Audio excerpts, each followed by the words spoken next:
Boa tarde, seja bem-vindo ao Planeta Campo. Eu sou a Yael Bonfim e no programa de hoje você vai ver. Nós vamos falar sobre um relatório que aponta soluções econômicas, sociais, políticas e culturais para combater a insegurança alimentar.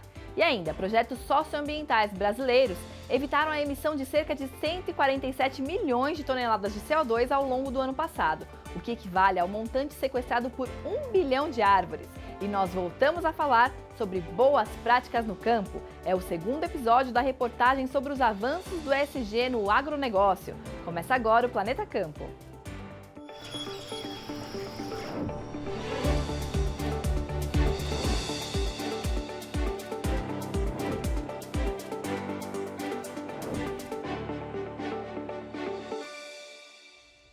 Começamos o programa de hoje falando sobre a nova tendência no campo com práticas ambientais, sociais e de governança, ou ESG.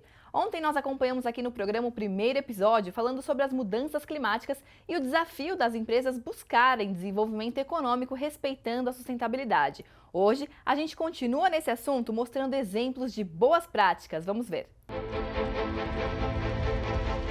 O Fundo JBS pela Amazônia é um ótimo exemplo de iniciativa ESG com foco ambiental. É uma associação sem fins lucrativos com o objetivo de fomentar e financiar projetos que promovam o desenvolvimento sustentável da Amazônia. A gente começou esse projeto pensando muito em trabalhar realmente em fomentar o desenvolvimento econômico e sustentável do bioma amazônico, e a gente elegeu 3 pilares para trabalhar, que é o restauro e conservação de florestas, o desenvolvimento socioeconômico das comunidades, através da bioeconomia, e o pilar de ciência e tecnologia. Por quê? Porque entendemos que realmente temos uma grande oportunidade, dado a todas as tecnologias que estão aí presentes, de buscar oportunidades dentro do bioma amazônico e aplicar em negócios. Embora o foco do fundo seja ambiental, ele acaba tendo um impacto social considerável. Um dos projetos que ele financia chama-se Restaura Amazônia. Além da restauração da floresta e da redução das emissões de carbono, o projeto incentiva pelo menos 1.500 famílias de pequenos agricultores, promovendo um aumento de 30% na renda delas. Quando eu cheguei aqui, alguém falava saindo para as serrarias, eu estava entrando com uma caminhonete cheia de muda de cacau, muda de açaí. Aí me chamaram de louco. Eu não sei se eu sou louco. Eu só quero daqui uns 100, 200 anos eu ser reconhecido numa turma que passou construindo e não numa turma que passou destruindo. Aí quando eu vi isso aqui, eu falei, vou comprar esse pedaço de terra. Vou plantar cacau, vou reflorestar. Eu gosto de estar sempre assim, buscando as informações, isso que eu acho muito importante, a força da mulher em tudo, né? Na agricultura também. Antes a gente produzia em 2.000 quilos, 3.000 no máximo. Agora a gente já produz 5.000, 8.000. A questão do dinheiro já vai aumentando bastante a renda.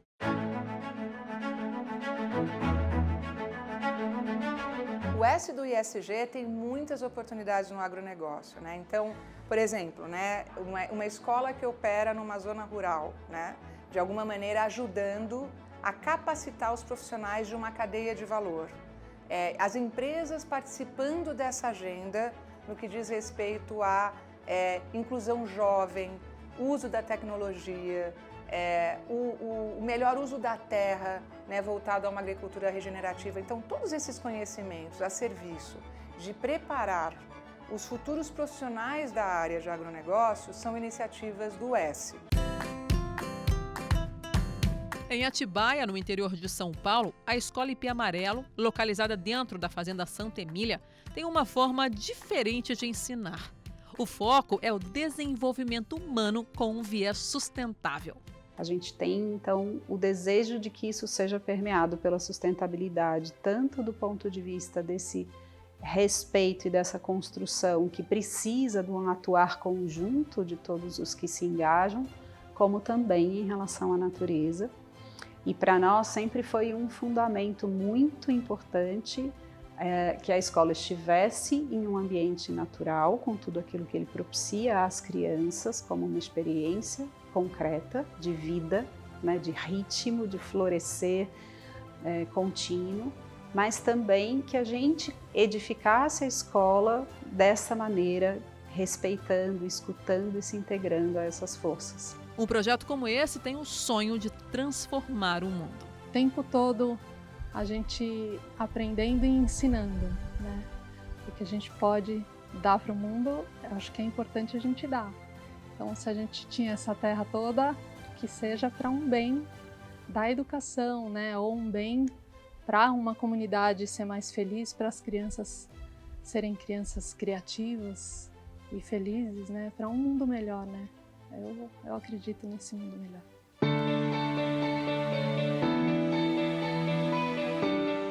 Mas tem uma luz vermelha piscando, um alarme ameaçando esse mundo melhor. A capacidade de autorregeneração da natureza se esgotou e nós precisamos de uma efetiva e ampla proteção ao meio ambiente. O IPCC, painel intergovernamental sobre mudanças climáticas da ONU, alerta para o agravamento dos eventos climáticos. O aumento da temperatura global pode causar danos com consequências irreversíveis para a vida do planeta. Esta década vai ser crucial para garantir um futuro habitável, sustentável e justo para a humanidade. E o agro brasileiro está participando da construção desse futuro. Nossos produtores têm consciência do seu tamanho e do impacto das suas ações. Vamos juntos criar um mundo melhor para as próximas gerações? Afinal, não existe planeta B. A Terra é a nossa grande casa.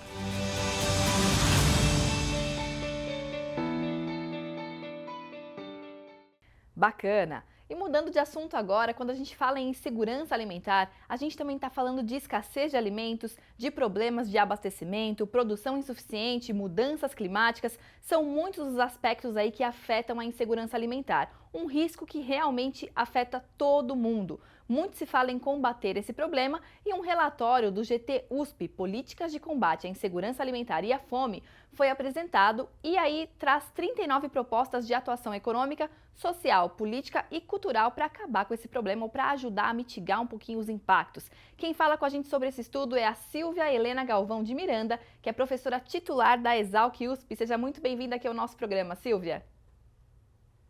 Muito obrigada, é um prazer estar aqui com vocês falando sobre esse assunto. Prazer é todo nosso. Muito obrigada aí pela sua participação mais uma vez. Bom, no projeto que vocês lançaram, nessa proposta, tem 39 propostas, né, no total. Entre elas, quais você gostaria de destacar aqui para o nosso público? Quais você acha mais relevantes nesse processo de combate à fome e à insegurança alimentar? Bem, é difícil a gente destacar algumas das propostas, porque da mesma forma que a questão da segurança alimentar ela é bastante complexa e ampla, também as propostas refletem esse recorte, tanto o recorte de quem está olhando para a questão da produção, da questão da renda, né, dentre os fatores que você comentou, inclusive, agora há pouco. Eu acho que um dos importantes que ficaram aí de fora, que ficou de fora, foi a questão da renda. E, então, nós temos propostas que estão relacionadas a você propiciar condições de renda para a população, que é o grande entrave hoje do acesso aos alimentos. Nós temos também propostas relacionadas ao apoio à agricultura familiar, entendendo que aí a gente tem inúmeras vantagens dentro do combate da insegurança alimentar, não somente em relação à estruturação e à geração de renda no campo, para também reduzir a fome no campo, mas também para permitir que os agricultores familiares tenham uma presença efetiva, né, maior, aí, através das políticas públicas que, inclusive, já existem, mas que a gente tenha uma maior eficácia dessas políticas, permitindo que esses produtores realmente forneçam os alimentos, a exemplo aí do programa de merenda escolar, e dessa forma também propiciando alimentos de melhor qualidade, de maior valor nutricional, alimentos in natura. Nós temos algumas propostas que eu gostaria de destacar, que estão relacionadas ao treinamento, à capacitação de gestores públicos, porque a gente percebe, né, não só com os diagnósticos com os quais nós trabalhamos, mas diagnósticos que já estão aí na literatura, já estão bem conhecidos, que alguns dos principais problemas da insegurança alimentar, ou da dificuldade das políticas públicas realmente serem efetivas, está justamente na implementação das políticas, na falta de capacitação, muitas vezes, dos técnicos. Sim. Então, tem uma série grande aí de políticas, de recomendações. Sim, são muitas frentes aí que precisam de uma forte atuação para que esse cenário mude um pouco. E como que esse relatório vai trazer isso para a prática? Qual que é a proposta de vocês para que isso realmente seja sentido, né? Seja colocado em prática aí na população? O relatório, ele buscou, a gente não tinha pretensão de criar nada realmente novo, mas a pretensão era da gente fazer uma compilação, elaborar alguns estudos de caso que permitissem a gente ter um pouco de conhecimento a mais, justamente sobre a implementação das políticas.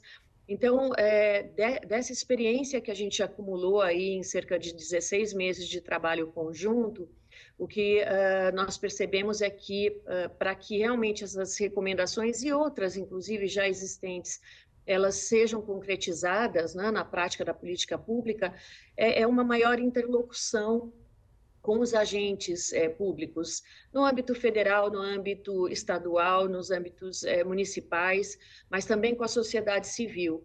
Então, o que nós temos tentado fazer realmente é abrir várias frentes de interlocução, para que a gente possa levar um pouco dessa experiência, trocar ideias para esses agentes que são efetivamente os executores das políticas públicas e que estão aí na linha de frente do combate à fome e à insegurança alimentar. Então, o que nós temos tentado fazer é isso, uma maior interlocução, também não só para levar aí as nossas ideias, mas para ouvir, e para, inclusive, abrir um canal de comunicação mais permanente com o poder público, com a sociedade civil, para que a gente possa levar, levar todo o apoio que, como universidade pública, nós podemos levar à sociedade. Então, através dos trabalhos dos nossos alunos, através de uma estrutura para compilação de dados que estão aí, muitas vezes, sendo levantados e que não estão sendo analisados porque a estrutura pública não tem recursos humanos, muitas vezes, recursos tecnológicos para utilizar e realmente fazer a interpretação desses dados. Então, é nesse sentido que a gente tem trabalhado. Entendi. Bom, então esse trabalho, esse relatório, ele é apenas um começo, digamos assim, né? Um primeiro passo. Ele ainda vai resultar em outras coisas e vocês esperam ter aí a contribuição de outras universidades, inclusive? De fato, ele é um primeiro passo, mas com propostas bastante concretas, né, que vieram desses diagnósticos. De fato, deste trabalho conjunto do grupo da USP, surgiu um projeto que foi submetido ao CNPq e foi aprovado para a criação de um Instituto Nacional de Ciência e Tecnologia de Combate à Fome. E é nesse instituto que nós temos agora essa integração maior com outras universidades públicas, com outros parceiros, institutos de pesquisa, inclusive com instituições internacionais, e portanto, o trabalho deve continuar com outros diagnósticos e, sobretudo, nessa frente de realmente ter uma maior interlocução com a sociedade em todos os seus âmbitos. Que bacana, Silvia. Muito importante esse trabalho aí do Instituto. Eu espero que tenha vida longa, que vocês ainda façam coisas muito relevantes aí pela nossa sociedade nesse tema tão importante. Muito obrigada pela sua participação aqui com a gente, Silvia. Muito obrigada a vocês por essa oportunidade. Obrigada mais uma vez. Agora a gente faz um rápido intervalo e no próximo bloco você vai ver que programas brasileiros relacionados à restauração florestal e à geração de renda evitaram a emissão de 147 milhões de toneladas de CO2 na atmosfera. Para você ter uma ideia, isso corresponde ao que mais de 1 bilhão de árvores nos seus primeiros 20 anos poderiam sequestrar. Incrível, né? Os detalhes a gente fala daqui a pouco, a gente já volta.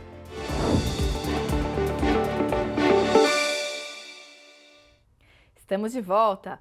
sequestro de carbono é um dos caminhos principais aí quando o assunto é combater as mudanças climáticas. E olha só que bacana, projetos socioambientais brasileiros evitaram a emissão de cerca de 147 milhões de toneladas de CO2 ao longo aí do último ano.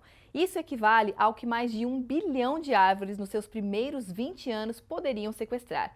Quem fala com a gente sobre esse assunto agora é Helene Menu, que é gerente do programa Florestas de Valor do Imaflora, o Instituto de Manejo e Certificação Florestal e Agrícola. Muito obrigada pela sua participação aqui com a gente, Helene. Obrigada, Yael. Obrigada pelo convite. É um prazer estar aqui com vocês. Obrigada mais uma vez, o prazer é todo nosso. Bom, esse número aí de 1 bilhão de árvores, ele é muito relevante, né, Helene? Quais são os tipos de projetos que mais contribuem para esse dado? E mais, como que o Brasil pode avançar mais ainda nesse processo de sequestro de carbono? Conta pra gente. Bom, o carbono, né, é um dos, né, componentes, né, que a sociedade moderna e industrializada joga no ar, né, e o que acaba gerando um efeito estufa do planeta e mudanças climáticas. Então, o grande desafio é capturar esse carbono e os outros gases que estão envolvidos neste processo. Uma forma fácil, né, entre aspas, de fazer isso é capturar através da vegetação, né, de árvores, porque a árvore e madeira é carbono. Então, como que a gente aumenta, né, essa população de árvore, a quantidade de árvores, para promover essa captura de carbono. Então, tem dois caminhos. Um caminho é você reduzir essas emissões, né? E aí o programa Florestas de Valor tem iniciativas em relação a isso, e outro caminho é de você capturar o que já está no ar, né? O que já está na atmosfera. Então, o Imaflora trabalha nessas duas linhas, né, em dois territórios, no Pará no norte do Pará e no sul do Pará, numas de conservar a floresta que está em pé, reduzindo, então, a pressão de desmatamento sobre essas florestas, valorizando, garantindo que a floresta que está em pé ela gere recursos, né, para as populações que moram lá, então desincentivando essas comunidades a cortar e a vender a madeira. Como que a gente faz isso? Então, com programas valorizando os produtos da sociobiodiversidade que a gente encontra nesses territórios. Então, basicamente, castanha, né? Castanha do Pará, que é muito conhecida, que a gente consome bastante em São Paulo, nas grandes cidades e até lá fora. Então, como que a gente organiza essas cadeias de uma forma que a população receba uma remuneração justa e que seja mais vantajoso de você produzir e comercializar esse produto do que cortar madeira. O mesmo acontece com o cumaru. Então, o cumaru já é um produto que é muito mais voltado, né, à indústria cosmética, a perfumes mais especificamente. Então, como que a gente faz, né? Como que a gente promove uma cadeia justa, trazendo as empresas a comprar diretamente essas amêndoas, né, que serão destiladas depois, diretamente de comunidades, de forma que seja vantajoso, né? Então, hoje, numa safra, a gente estima que em 2 anos, 2 anos e meio, o que o coletor, o extrativista, recebe com a coleta do cumaru é o equivalente ao que ele recebia pela madeira daquela árvore que está em pé. Então, a safra, depois de 2 anos e meio, é lucro, né? Vamos chamar assim, né? Na nossa linguagem aí mais financeira. Então, realmente, vale a pena você manter um cumaru produzindo 20, 25 anos, em vez de cortar ela, né? Em vez de cortar a árvore, que só vai te dar de recurso uma vez só. Com certeza. Isso é uma forma, né? E a outra forma é você plantar mais árvores, e aí a gente tem esses projetos de restauração, que a gente chama de projeto de restauração produtiva, que é restaurar produzindo alimentos. Então, muito em linha, né, do que a gente viu há pouco. Então, como que a gente, em áreas que já foram degradadas por conta, muitas vezes, de pastagem, que é um cultivo, né, que pouco captura carbono, ele pode capturar em algumas situações. Então, a gente recupera essas áreas com sistemas agroflorestais, trazendo biodiversidade, né, trazendo uma diversidade, não uma monocultura, e trazendo também alimentos. E aí a gente tem projetos muito interessantes em São Félix do Xingu, que envolvem também mulheres empreendedoras que estão fazendo que fizeram uma agroindústria, que processam esses frutos e que alimentam os programas, né, de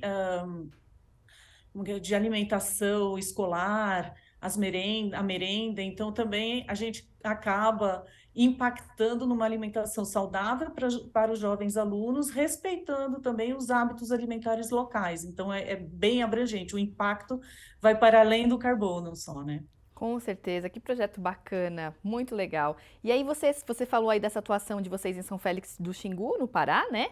E vocês têm aí a perspectiva de expandir esse projeto para outras regiões, para outros estados? Hoje a gente não tem esse olhar ainda de expansão. O nosso grande objetivo, na verdade, é de gerar dados, gerar conhecimento e disseminar, né, divulgar, assessorar as organizações que têm interesse em dar continuidade, né? É muito difícil, o Brasil é gigante, né? É muito difícil da gente expandir indefinidamente, né? A gente já está nesses territórios há mais de 10 anos, trazendo resultados, e a nossa ideia é mais trabalhar como uma vitrine, né? Para disseminar e compartilhar esses dados, né? Sim, com certeza é uma inspiração e são exemplos aí que as pessoas podem aí realmente replicar em outros lugares com esses sistemas agroflorestais. Muito obrigada pela sua participação aqui com a gente, Helene, foi um prazer conversar com você. Obrigada, Yael. Tchau, tchau. Tchau, tchau. Bom, o Planeta Campo de hoje vai ficando por aqui, mas eu te espero hoje, às 5 da tarde, aqui na tela do Canal Rural, com a live Agropecuária do Futuro, que hoje vai focar aí nos caminhos para capacitação de mão de obra qualificada no campo e também nas soluções para inclusão social no meio rural. Então, eu te espero. Até mais, hein? Não vai perder. Tchau, tchau. Planeta Campo. Patrocínio. JBS. Alimentar a mudança é o nosso compromisso. UPL. Apoiador oficial na América do Sul da Copa do Mundo da FIFA no Catar. Apoio. SLC Agrícola. Produzindo com eficiência e sustentabilidade.